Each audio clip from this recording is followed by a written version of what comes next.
자, 피타고라스 정리의 활용인데 일단 평면이야. 자, 일단 미리 얘기하고 싶은 거는 여기서는 몇 개를 외우라고 할 거거든. 근데 외우는 게 중요한 게 아니고요. 일단 결과적으로는 외우셔야겠지만 처음부터 외운다고 의도하지 말고 이렇게 되는구나를 이해하다 보면 외워집니다. 그냥 알겠습니까? 그래서 처음부터 너무 겁먹지 말고 천천히 하세요. 자, 일단 삼각형의 변과 각의 관계부터 나타낼게요. 자, 변을 이용해서 각을 표시할 수 있겠네요. 자, 삼각형의 각의 크기에 대한 변의 길이 되어 있는데, 자, 일단 우리 문제에서 이렇게 나와 있네요. 자, ABC가 먼저 직각 삼각형의 세 변이면 가장 긴 변이 C라면 다음 같은 피타고라스 정리가 성립하겠죠. 자, 그러면 직각 삼각형이 아닌 경우에는 세 변의 관계가 어떻게 되는지 알아볼 텐데, 우선 그림 1을 볼까요? 자, 먼저 각 C가 90도보다 어때요? 작아요. 자, 원래는 이렇게 90도가 있는 직각 삼각형이었는데, 자, 이렇게 할까? A 다시에서 B까지의 요 길이를 C라고 하자. 그래서 A, B, C였어. 그래서 지금 보신 것처럼 A제곱, B제곱, C제곱이 만족을 했단 말이야. 자, 그런데 마치 우리가 컴퍼스로 여기다 찍고서 돌리듯이 A 다시 C까지 요 길이를 유지하면서 그대로 회전을 하면 결국 문제에서 보시는 것처럼 자, A 다시에서 C까지의 길이나 A에서 C까지의 길이는 어떨까? 같겠죠. 됐습니까?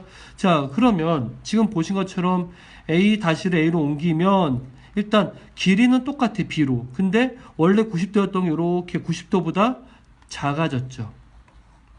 자, 그랬더니 원래 있던 C보다 여기 새로 C라고 할까? 길이가 어떻게 했어? 지금 보신 것처럼 원래 있던 것보다 작아졌죠. 그럼 당연히 원래는 A제곱, B제곱이 90도일 때는 요게 C여서 같았는데 작아졌으니까 당연히 왼쪽이 더 길겠죠. 자, 그럼 봐봐.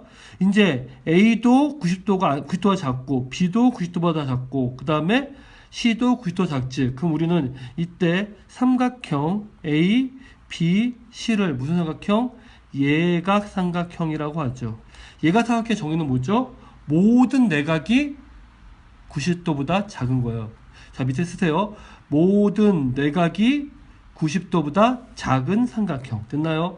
자, 그 다음 밑에 볼까요?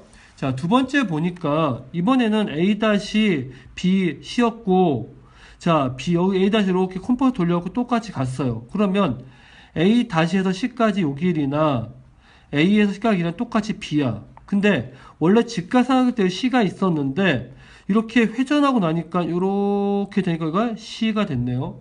근데 처음부터 어떻게 됐죠? 커졌네요. 자, 보신 것처럼 문제에서 보니까 뭐야? BA의 길이가 BA- 길이보다 어떻게 됐어? 길어졌죠.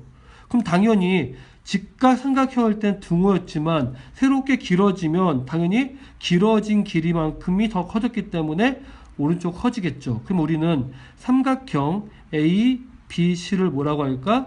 둔각 삼각형이라고 합니다. 자, 둔각 삼각형은 뭐죠? 모든 내각이 90도보다 큰가요? 아니죠. 한 내각이 90도보다 큰 삼각형을 얘기해요. 세 개 중에서 한 개라도 90도보다 크면 우리는 그걸 뭐라고 한다? 둔각 삼각형이라고 합니다. 알겠습니까? 자, 그래서 우리가 오른쪽으로 넘어가 보시면 오른쪽에 그래서 처음에 나와 있는 건 예각삼각형. 그래서 보신 것처럼 A제곱, B제곱이 커지면 예각삼각형. 같으면 직각삼각형. 이번엔 C제곱, B변의 길이가 더 크면 무슨 삼각형? 둔각삼각형. 자, 외우는 것도 중요하지만 꼭 이해하셔야 돼요. 자, 그럼 다시 한번 볼까요? 세 변의 길이가 다음과 같이 돼 있고 각이 이렇게 돼 있어. 그럼 그림을 볼까? 이렇게 삼각형이 있으면 여기가 A고 B고 C라고 하고 여기가 A, B, C라고 합시다. 자, B가 어떻게? 90도보다 작으면 됐나요? 당연히 A제곱, C제곱은 B의 제곱보다 어떨까? 당연히 어때요? 크겠죠. 왜? 원래는 이렇게 90도였는데 B의 길이가 이렇게 회전되면 어떻게 돼? 작아졌잖아. 자, 그러니까 당연히 어떻게 되는 거야? 우리는 그때 뭐라 그래요? 오케이. 그러면 얘가 삼각형이 되는 순간이니까 당연히 반대가 됐고요. 자, A가 90도가 커. 그럼 당연히 뭐죠? 당연히 A 제곱이 더 크겠죠. 자, 그 다음에 A, B, C가 다음과 같이 되어 있을 때 얘가 삼각형이냐라고 물어본다면 두 변의 제곱이 나머지 한 변의 제곱보다 어때야 돼? 커야 되겠죠. 그러면 7이 가장 기니까 7의 제곱이 5의 제곱 플러스 6의 제곱보다 어때요? 작네요. 그래서 3번은 어떻게 돼? 3번은 보니까 맞죠. 자, 그 다음에 얘가 삼각형은 뭐가 크다고요? 자, 문제 보니까 A, B, C는 얘가 삼각형이면 이것이 됐다? 아니죠. 어떤 게 가장 긴 변인지 알 수가 없죠. 가장 긴 변이 정해져 있으면 이걸로 알 수가 없네요. 자, 다음과 같이 나왔네요. 가장 긴 변이 18이네요. 8의 제곱은 4의 제곱 플러스 5의 제곱보다 어때요? 당연히 이쪽이 크네요. 그래서 분삼각형, 둔각삼각형이 되네요. 자, 그러면 이제 몇 개의 특징을 볼 텐데 결과부터 먼저 볼게요. 자, 지금처럼 직가삼각형에서요. 직가삼각형에서 지금처럼 두 점이 있고요. 변 위에. 그러면 결국 요거의 길이의 제곱과 요거의 길이의 제곱은 이렇게 두 대각선의 길이의 제곱과 뭐가 같다라고 되어 있네요. 그러면 같대요. 근데 중요한 게 뭐냐면 여기 볼까요? 자, 요렇게 하면 여기 별 표시할까? 뭐라고요? 우리가 보기에는 D2랑 AB가 평행해 보이죠? 물론 평행해도 돼요. 근데 평행하지 않아도, 자, 평행하지 않아 어떻게 한다? 성립한다. 자, 그럼 이유를 한번 얘기해 볼까요? 자, 우선 D2를 보니까 요렇게 직가삼각형이네요. 자, AB를 보니까 요렇게 직가삼각형이네요. 자, 요렇게 보니까 우리가 A2를 보니까 요렇게 또 직가삼각형이네요. 자, DB를 보니까 요렇게 또 직가삼각형이네요. 자, 그래서 우리가 우선 AB의 제곱은 CA의 제곱, CB의 제곱이라 썼네요. 됐죠? 그 다음에 D2의 제곱은 CB의 제곱, 그 다음에 뭐야? C2의 제곱 됐네요. 자, 이번엔 요 대각선 길이 A2라고 할까요? A2는 뭐죠? 자, 이 CA의 제곱, C2의 제곱이네요. 그 다음에 DB라고 할까요? DB는 이렇게 직가삼각형이 되네요. 그럼 CD의 제곱, CB의 제곱 되네요. 자, 그랬더니 각각 값이 틀렸는데 이거 전체 합하고 이게 전체 합한 거 보니까 어때? 같아. 그러니까 당연히 이거랑 이것도 같겠죠. 이렇게 직가삼각형의 성질을 이용해서 우리는 직가삼각형에서 중요한 건 뭐죠? 직가삼각형에서요. 지금처럼 변 위에 있는 두 점을 연결한 선분의 제곱과 그 다음에 가장 긴 빗변의 제곱의 합은 대각선의 길이의 제곱의 합과 어떻다? 같다. 기억해 두시기 바랍니다. 자, 두 번째는 사각형인데요. 지금 보니까 어떤 사각형이죠? 대각선이 직교한다 그랬죠. 자, 대각선이 직교한 사각형이에요. 다 뭐 여러 가지 있겠죠. 우리가 대표적인 정사각형도 될 거고요. 또 뭐가 있을까요? 이렇게 마름모도 되겠죠. 어쨌든 꼭 이 도형이 아니더라도 대각선이 이렇게 직교하면, 자, 결론부터 얘기할게요. AB의 제곱과 CB의 제곱은 AD의 제곱과 BC의 제곱과 같대요. 됐어요? 자, 그래서 그림과 같이 비교해서 여기 있는 걸 보면 AB의 제곱, CD의 제곱이죠. 자, 다시 볼게요. AB는 이렇게 직가삼각형이고요.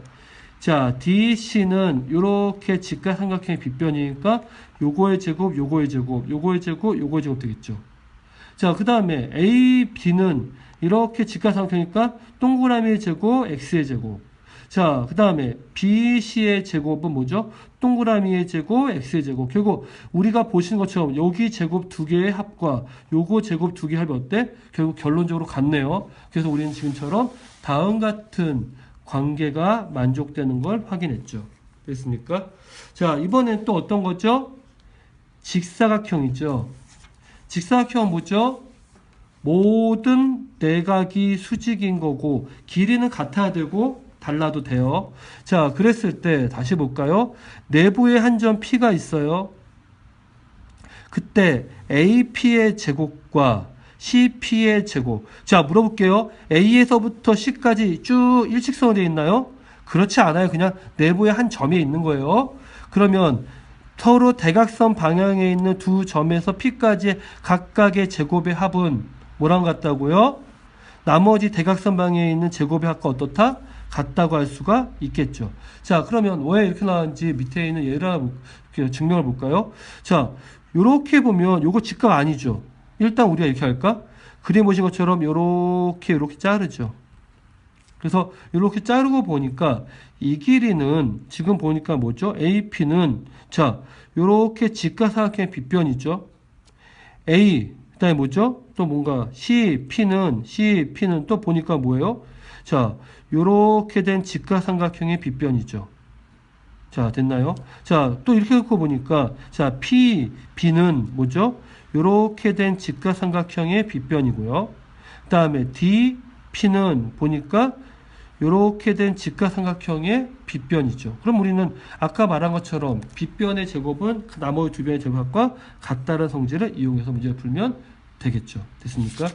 자, 그 다음에 직사각형과 반원인데요. 직각삼각형과 반원이에요. 자, 직각이네요.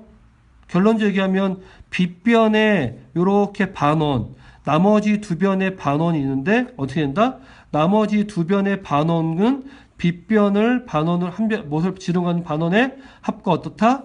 같다. 자, 두 반원의 합은 빗변의 반원의 합과 반원하고 같다. 증명 과정 꼭 기억하시고 기억하시면 좋고 아니면 유도하셔도 돼요. 자, 직각삼각형과 반원인데 요건 별 표시하세요. 자주 나오는 거니까. 자, 보시는 것처럼 지금 보시면 이렇게 나오는데 뭐죠? 아래에 있는 위에 있는 그림에서 자, 빗변에 있는 반원을 올려서 이렇게 만들었어요. 그럼 뭐가 된다? 요 빗금친 요 면적은 뭐랑 된다? 이 안에 있는 뭐랑 같다? 직각삼각형의 넓이와 같다. 직각삼각형이에요. 됐습니까? 넓이와 같다. 증명과정 볼까요? 증명과정 보니까 자, 우리가 직각삼각형은 요렇게 그려져 있는 거에서 뭐죠? 요렇게 P랑 Q를 뺀 거니까 요거죠. 근데 P랑 Q는 뭐랑 같아? 그림에서 보시면 요렇게 생긴 거랑 같죠. 그럼 요거랑 같네요. 이게 R이에요. 그러면 결국은 여기서 R을 뺀 거나 요거랑 같다 그랬죠, 아까? 그러니까 당연히 두 개는 같을 수밖에 없겠죠. 됐습니까? 꼭 중요하시고, 그럼 당연히 우리는 요거의 값을 구해라. 그럼 어떻게 하면 돼? 요거를 지름으로 했으니까 요렇게 반환하면 됩니까? 그러면 결국 뭐죠? 요렇게 된 직각삼각형의 넓이가 같다 그랬으니까 여기가 4가 되고 여기가 5가 되고 여기는 3이 되니까 결국 이 넓이는 뭐야? 2분의 1 곱하기 4 곱하기 3이 되겠죠.